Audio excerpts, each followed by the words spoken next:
Hey guys, it's Matt here, and today I'm going to be doing an Exodia deck profile, which will be,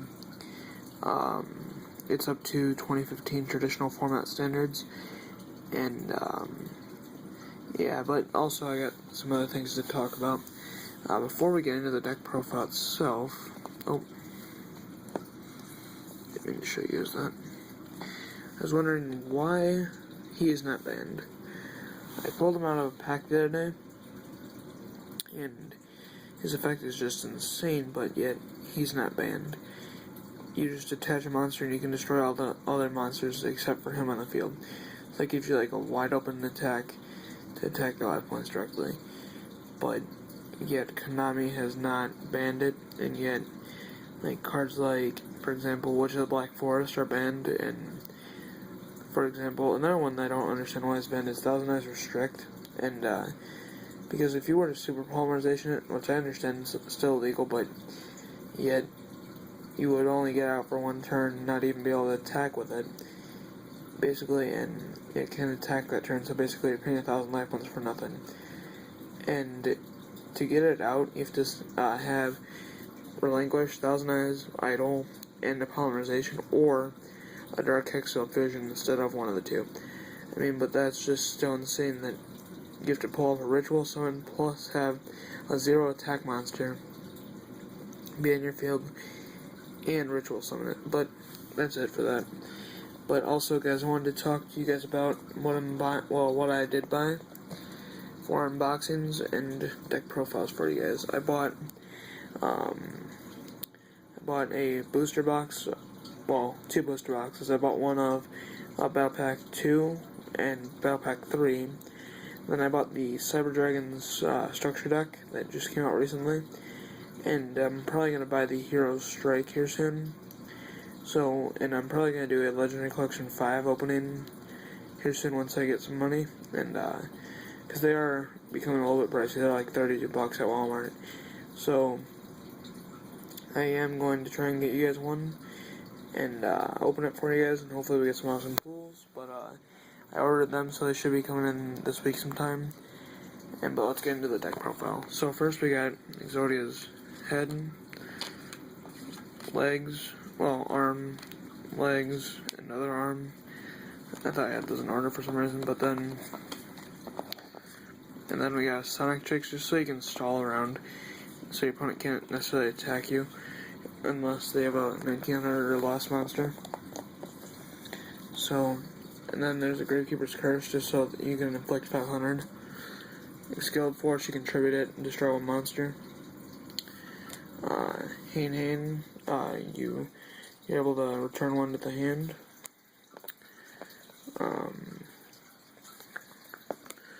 2 Wall of Illusions.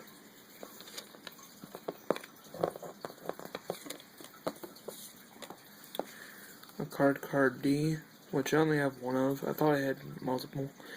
And I'm surprised that they haven't banned this either, but I'm surprised though about that. Witch of the Black Forest and Sangan, you're allowed to have these in traditional format, but not in advanced. 3 Mercenary, the Afterlives. I don't understand yet again why these aren't banned, and yet they have the same basic effect as Witch of the Black Forest and Sangan. We have 3 Royal Magical Libraries. You do activate a lot of spells in this deck, so it works out nicely and it lets you draw. Snipe Hunter, just some extra card that you can use. You basically roll a dice and you discard one, and you destroy that target unless you roll a 1 or a 6. So it's basically odds are in your favor. Then you got Karibo, just because I like this art, number 1. And number 2, just because I can discard it, plus this deck doesn't have a lot of good monsters in it, so, I mean, it has good effect monsters, but not entirely. This deck also has a lot of traps for some reason.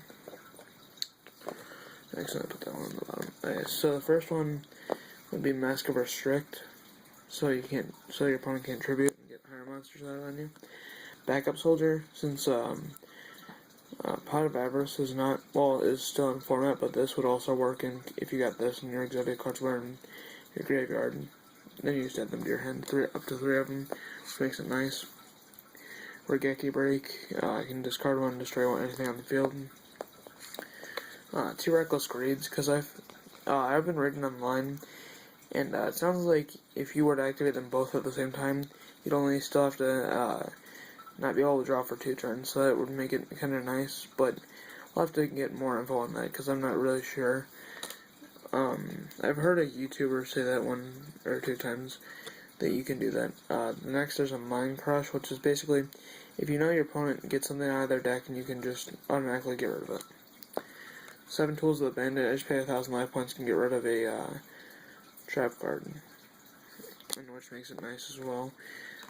So the next card I have is a Legacy of Yada Grasu, or how I would say that. But then there's since Spirit Monsters are really not used anymore, I use it just so I can have an extra. It's basically an extra jar of greed for me, because I don't have a third one for some reason, even though they were widely used. In Enchanted Javelin, Disappear, Trap Hole, Sound Wishes, because you do a lot of drawing in this deck, so therefore you can get a lot of life points that make sense in this deck.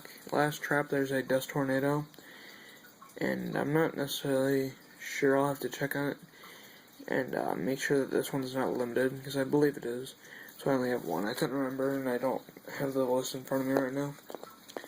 For spells, you got Dangerous Machine type 6, Shattered Grade, since Pot Grade is only limited.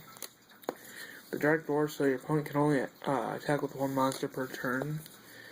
Fisher, I can destroy 1 monster on my opponent's side of the field with lowest attack, so if they only have like 1 monster on their side of the field, which would be like, for example, Blue Eyes, I can automatically destroy it. Then there's Vengeful Bog Spirit, so they can't attack the turn that they're summoned. Scapegoat, just 4 little stall tokens. Dark Hole, I'm only allowed to have 1 in this format. Dark World Dealings, I'm allowed to draw 1, discard 1. I believe I have 2 of those in here, let me check. Yeah, I do actually. There's the second one. Then we got 2, not 2, 1 Swords of Red Light. Pot of Avarice, which I pulled from, what was it? Yugi's World, I think. Yeah. And I just like the picture on it, number 1, and it's always a cool card to use, especially in this kind of deck. Card Trader, which is still in format. I'm surprised they haven't banned this either, because you're basically able to put 1 back that you draw. It's basically like a redo, and it just doesn't make sense yet. Some other cards like Pot of Greed are still banned, but you're only drawing 2 cards. This one, you're putting 1 back in your deck and drawing it. And drawing again. 2 MSTs.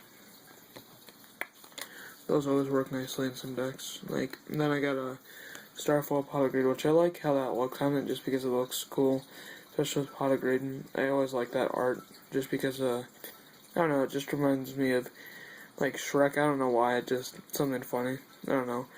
That's how it looked to me when I was little. But there's 2 Upstart Goblins, which always work nicely. A couple of aces, just a little chance game. If you get heads, you draw 2. If you get tails, your opponent draws 2. And final card, that's Rush Recklessly, just in case you put that in Snipe Hunter, it'll make them, I think, 2100 or something like that.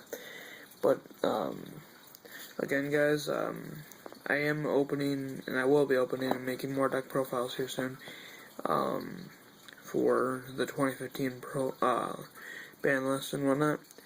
And I will also be opening a booster box, 2 booster boxes, which will be divided into 2 segments, 1 being the left side of each box and 1 being the right side. Then there will also be a recap video for both of what I pulled, and then I'm also going to be doing a Cyber Dragon starter deck. I can't speak today, sorry. And then, but yeah, just check out my channel, subscribe for more Yu-Gi-Oh videos, and I'll see you guys later.